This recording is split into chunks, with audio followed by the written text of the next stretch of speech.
Welcome back to Tuesdays with Tim, the podcast that touches on all things related to brain injuries among children and those impacted by my son Luke. Today we are blessed to have Dr. Brandon Crawford on with us. Dr. Crawford is a fellow of the International Board of Functional Neurology with a specialty in childhood neurodevelopmental disorders. Dr. Crawford, it's a pleasure to have you. Thanks for having me, Tim. I really appreciate this opportunity and fully support everything that you've been doing. Well, thank you so much. And Dr. Crawford is in Austin, Texas, and Luke in 2021 came to you because we had heard such great things. We had a conversation prior. Laser therapy is something that as an executive director of our nonprofit, a lot of families ask me about my experience with coming to see you in Austin. And I felt that Luke made some real strides, especially in week 2, where he was more alert, that he was more responsive. First, tell us your background, and then I want to certainly get into exactly what you're doing each and every day. Absolutely, yeah, thanks. So basically what you said, right? So I'm a fellow of the International Board of Functional Neurology with a specialty in childhood neurodevelopmental disorders. And what that means is I look at functional changes in the brain. So it's always important to acknowledge ablative lesions and MRIs and tumors and all of these things. And that's, of course, a priority of things. But then we have to deal with functional change, right? Because what you see on those imaging scans and everything, that's not always a good predictor of your outcome. And what we need to be able to do is examine and evaluate the patient and then apply those findings to then leverage neuroplasticity in the brain so that we can create sustainable change. Now, what we need to do also is we need to acknowledge that there is this natural progression of how the brain is supposed to develop. But what we've actually done is we've developed a methodology that we call Neurosolution ESM methodology. ESM stands for Energy, Sensory, and Movement.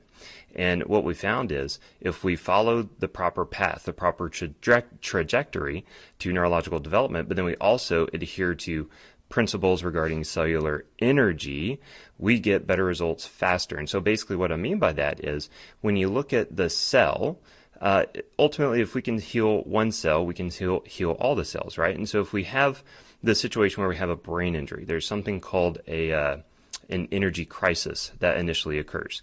And the way I describe this is several years ago in Texas, we had that deep freeze. Do you remember? Yeah, y'all were sure probably did. hit like crazy in Lubbock. I mean, and so what happened? Everyone went inside. Everyone cranked up the heat, and we started having rolling blackouts because the energy grid was taxed. Well, that actually happens in the brain after a brain injury. It can happen after a mild brain injury, moderate, severe. It's there. It's there every single time. And it's very well stated in the literature that it's there. And the crazy thing is, to me, I think it's crazy, is that traditional medicine disregards it. They don't acknowledge it. They say, just rest, lay in bed and rest. And ultimately, that's not really what's going to help resolve that energy crisis. And if we don't get over that, we're going to have some major plateaus in care, simply because the cell doesn't have proper energy in order to produce the proteins and able to fire the neurons, etc., so that we can actually create more change, right? And so that's where we started going, okay, how do we produce proper cellular energy? Well, light is a huge generator of cellular energy. We have this thing called the mitochondria that's inside the cell. Okay, the mitochondria has something called an electron transport chain. So ultimately what happens is you have electrons moving through this chain within the mitochondria. You also have protons in the form of hydrogens. And what happens is you start spitting out ATP. And ATP is like the fuel source for your cell. Well, there's 5 different complexes in the electron transport chain. 2 of them are heavily impacted by light. And what I mean by that is if we have inadequate light, we get a reduction in cellular energy. What is inadequate light? Well, that's when we're inside under fluorescent lights. And so the high frequency white and blue lights, so 400 to 400 nanometer white and blue light, that actually disrupts the electron transport chain. That actually starts to reduce cellular energy. Proper wavelengths would be the far infrared, red, those types of wavelengths. Why? Well, if we go outside, we're in sunlight. We're designed to be outside, right? I don't think anyone can argue that we were designed to be inside under fluorescent lights. And if you look at the sun, what's happening is it's creating fission. And so what's happening with that is you have this fission reaction, which then creates a ton of red and infrared light. So we literally are designed to be saturated with red and infrared light. And when we have the proper wavelength exposure to light, we start producing more cellular energy. And so as I began to really fully understand this, it was crystal clear that sitting in a hospital under fluorescent lights, or sitting in a dark room, or sitting in front of a TV, or all of these things, this is very disadvantageous for anyone with even a mild brain injury, because it's making the brain starve even more. And let alone if you're in that environment and then you go to PT, or then you go to some kind of therapy. And what are we doing? We're trying to push systems. We're trying to rehab systems. And cells are starving for energy. And so you're going to hit plateaus. And so we have to first resolve this energy crisis. And that's where the use of laser and light therapy has been huge and very profound in my clinical practice. And that's how we help people push through plateaus, is by supplying proper wavelengths of light so we can really drive that electron transport chain and help with sustainable change and function. You know, you're the owner of the Neurosolutions Center in Austin, and I have been there a number of times since Luke passed, and every time I'm there, you have a number of patients from not only all over the country, but all over the world. And I know that you've seen, from what you would imagine to be dire, to children that have improved from, let's say, speaking fairly well to speaking very well, to not great movement to very good movement. For Luke, it was just to see if we could be more alert. And you mentioned something earlier about MRI. Based on Luke's MRI, quote, he will never use his limbs, use his voice, or open his eyes. And of course, he did all three. So I learned early on that basing something on an MRI is, at best, a baseline.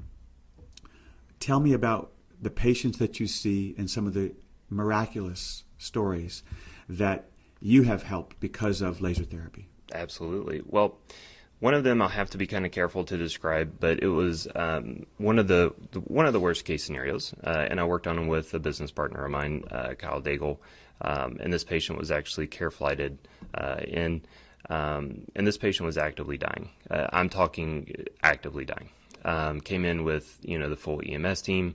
Heart rate was dropping, autonomics, everything was not in a good place. Ultimately, there was a point in time when everything flatlined.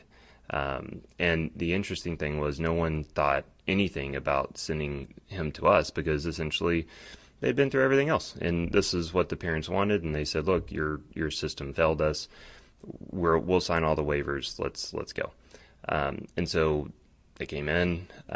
We started doing what at the time was really just kind of minimal types of stimulus, because you can't just start blasting that person with tons of sensory stimulus. You'll cause some problems. But the main thing we did was apply proper laser and light therapy. We did it over major blood supplies. We did it, in the ways that the methods that we've developed, and we started applying just very strategic types of neurological stimulus. And this person woke up. And when I say woke up, went from flatline to alive again. That person was able to become more coherent, began talking, began planning, began moving around, eating again, etc. Right, and so that was within a short period of time. We've had even genetic conditions like pontocerebellar atrophy and things like that, where, of course, some of these parents are told your child's brain will never develop, they'll never roll, they never will crawl, talk, etc. Well, there's kids with that diagnosis that are rolling, pulling up, talking, vocalizing, doing all these things. And it's just amazing to know that it doesn't necessarily matter what the genome is, doesn't matter what the MRI says. The brain will never stop trying to change, period. It's just not going to happen. That's not how the brain works. We even have, there was a study done on hospice patients, and they were trying to prove that neuroplasticity either is or is not present in this very old population saturated with opiate medications, right? This is the population that would not have neuroplasticity. They took this group of 80 to 90-year-olds, heavily medicated, actively dying, and what they saw is that they actually do still have neuroplasticity. Their brain is still actually actively changing, so the brain never stops changing. And that's why whenever I have a patient in front of me or a parent in front of me and they say, will my child ever fill in the blank? The answer is, I don't know, but we sure as heck will try, right? There is always hope. There's always possibility for a functional change in the brain. We just have to figure out how to leverage the systems that are intact to then build neuroplasticity. Some things that I really enjoy working with, obviously any type of brain injury. I really love the brain injury community because every brain injury is different. But then also dystonia, various movement disorders, which this can be a byproduct of certain types of brain injuries. But dystonias to me are interesting because, again, every single one of them are different. They're going to present differently. We get these fluctuations in muscle tones, and sometimes it's more from like a direct physical injury, like a blunt force trauma. Sometimes it's a chemical toxicity or a nutrient deficiency or an autoimmunity. But it's just interesting, how so many different things can produce, so many different symptoms in the body. We've had patients with moderate to severe dystonia actually within weeks become 75 to 80% better, and that's with no medications. That's literally just leveraging laser and light therapy and proper neurological stimulus. So the range of things that we see, it's quite broad. Even neurodevelopmental disorders, autism. I've had severe autism cases. Literally lose the diagnosis of autism. I have a story of that on my Instagram page, and it's happened more than once. And whenever you start to see these things happen over and over again, I really start to question what is, and I don't want to say this in a bad way because there's always a place for traditional medicine. I think that there's a need for it, but what is the ultimate goal? If we're not listening to these parents and we're not listening to these stories, and we're just telling people this is how it is because of your genetics, because of your MRI, because of whatever, then what ultimately is the goal within that hospital or whatever, right? And again, we need it. Acute care is definitely needed. Medication is needed. But it's kind of disheartening sometimes whenever I hear these stories. When a parent calls up, comes to Austin, has a week-long intensive, can you give me a bit of a broad scope of what that parent and that child will be doing for that week? Absolutely. So it has to start with an exam and an evaluation. And we've developed the neurodevelopmental exam. And so it starts with evaluating sensory systems and then primitive reflexes, postural reflexes, core stability, vestibular balance, eye movements, and cognition. And we evaluate in that order because there's a hierarchy to care. Just like a baby was designed to crawl before they walk, our brain has this blueprint that it has to go through in order to get a fully functioning neocortex. And so, you wouldn't take a 3-month-old baby, stand them up on their feet and say, all right, it's time to walk. They don't have the structural integrity, they don't have the neurological integrity, etc. And so we first have to figure out, where do we start? So the exam is going to then outline what we're going to do that week. So we will follow that ESM methodology. We will start with energy. We will move to sensory. We will move to movement.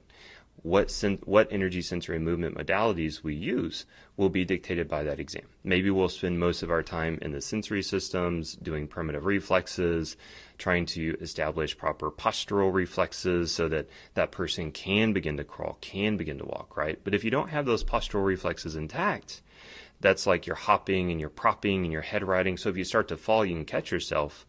That's something I see often, right? Rather than just trying to get someone up and walking, we first have to create these safety mechanisms for that person. So we do that, and then we start working on our core stability, et cetera, right? So we first have to figure out what's going on, and then we'll apply the ESM methodology per the exam. Does that make sense? Mm-hmm. Now, of course, we're using laser therapy along every step of the way, but we're using it differently. So in that energy phase, we're using it to prime systems, to increase blood flow, increase cellular energy. But then during our sensory and our movement category of care, we're using it in a form of what we call co-activation. And so we'll activate a part of the brain, and then we'll use laser therapy either while we're activating or right after we're activating so that we can help to create more growth factors and more neuroplasticity in that specific area of the brain. In my 2 weeks at your clinic with Luke, I was not only impressed with the strategy and the plan that you had, but also with your staff. And that's what I think attracts so many people to you because of word of mouth. The staff is wonderful. You've got an incredible group of ladies and men that actually that care about the patient, and I think that really sets you apart.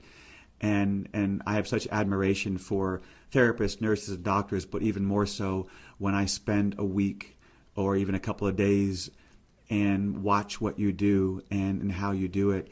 I knew that Luke was going to improve because I saw therapists that understood that Luke loved the saints, and they would talk about the saints or Drew Brees, and so there was that the relationship, and so I was very impressed with that. And in 1 week, I felt like it was almost like a family, and so you've really put together quite a staff, and I'm sure you're very proud of that. I'm extremely proud of that. That is outside of any kind of laser. I mean, I've been a part of designing lasers. I'm developing new ones right now, and I've done other type of IP. I have all these things. But you're right. The best thing that I feel like myself and my wife have done is actually attract this team. And I don't want to take any credit for that because the way that we do that is very simple. When we need a new hire, we pray about it. That's literally what we do. And someone either comes, that very next day. One time someone literally showed up 2 hours after we did that. And then one time it took about 6 months. But I know that if we do that and we wait, we give God proper time to work his magic, the right people are going to show up. And when the wrong people show up, I've been fortunate enough to have some discernment about that. So we have been very, very faith-led in selecting the team.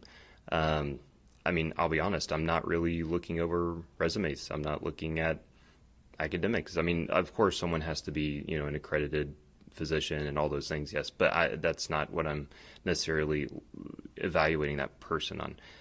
It's a very faith-driven process, and you're right. We've been extremely fortunate. I'm in awe every day when I go into that office and I hear the conversations that are going on. I see the level of care that, not just from an intellectual standpoint, but you're right, from a caring, like an empathetic standpoint. A parent that their child just had an accident a month ago or 6 years ago, does it matter how long it's been in order to help with laser? Yes and no. The sooner the better. Okay, and there are studies on that, right? One study, I believe it was 2017, it was done by Harvard, said that laser and light therapy should be the primary modality used for traumatic brain injury. And what they're saying is it should be applied first. It should be like on the way to the hospital. When they're in a hospital, we should be putting some form of laser light therapy on this individual. So the sooner the better. And again, it's all about that energy crisis. It helps to prevent secondary injury, right? Because you can have this primary injury, but then you start to see things like the no reflow phenomenon. You start to see these reperfusion type of injuries with anoxic brain injuries. So yes, the sooner the better. However, I've seen people 5 years out, 10 years out, 25 years out, and we still are able to create very good change. So hope is never lost. We can always create some form of neuroplasticity. How does someone get in to see you? It's a good question. So they can, we do have a website. For my Austin location, it's neurosolutionatx.com. The best email is going to be admin, so ADMIN, at Austin, C as in cat, D as in dog, M as in Mary.com. And yeah, you can reach out to us that way. You have been so instrumental with Team Luke Hope for Minds since the day I met you with Luke in 2021, and have been a keynote speaker for our conference. I guess my last question would be, what is it like to speak in front of, whether it's one person or 150 at our conference, knowing that you are giving information to someone who is so desperate to hear it? Yeah, so this is the honest truth. I've been fortunate enough to lecture around the world. I've been in front of, I think it was a crowd of 3,000 people before. That's kind of my biggest so far. I'm going to have more. It'll happen. But there is nothing like this conference, and I'm being serious about that. There's nothing like this conference, because in this audience, you have the most astute parents. You have people that are laying down their lives every single day. You have people that are clinging on to every single word that everyone is saying because they want to get their child better. So just the amount of engagement, how real everyone is. This is absolutely my favorite place to speak. It is the most profound place to speak, and again, I'm going to continue to support you guys however I can. But yeah, it's amazing to be on this stage. I'll be honest, like it is different than anywhere else in the world. Well, I can thank you for what you did for my son. I can also thank you for what you're continuing to do for so many families. And whenever I talk to someone who has just been to see you, they glowing remarks, and not just in the strategy and what they've seen, but in how they were taken care of as individuals and as caregivers and as parents. So I want to thank you for that, and most importantly, thank you for being so supportive of Team Luke for Minds. Dr. Brandon Crawford, thank you so much. Thank you. Thank you for joining us on Tuesdays with Tim. If you found today's episode helpful, please be sure to follow and share so others can find support. For additional resources and support, visit teamlukehopeforminds.org. Remember, you are not alone in this journey. If you have a story you would like to share or a topic you would like for us to cover, please reach out. And don't forget to follow us on Facebook, Instagram, and YouTube. Together, we can continue to raise awareness and support for families caring for children with brain injuries. Until next time, take care and keep fighting like Luke.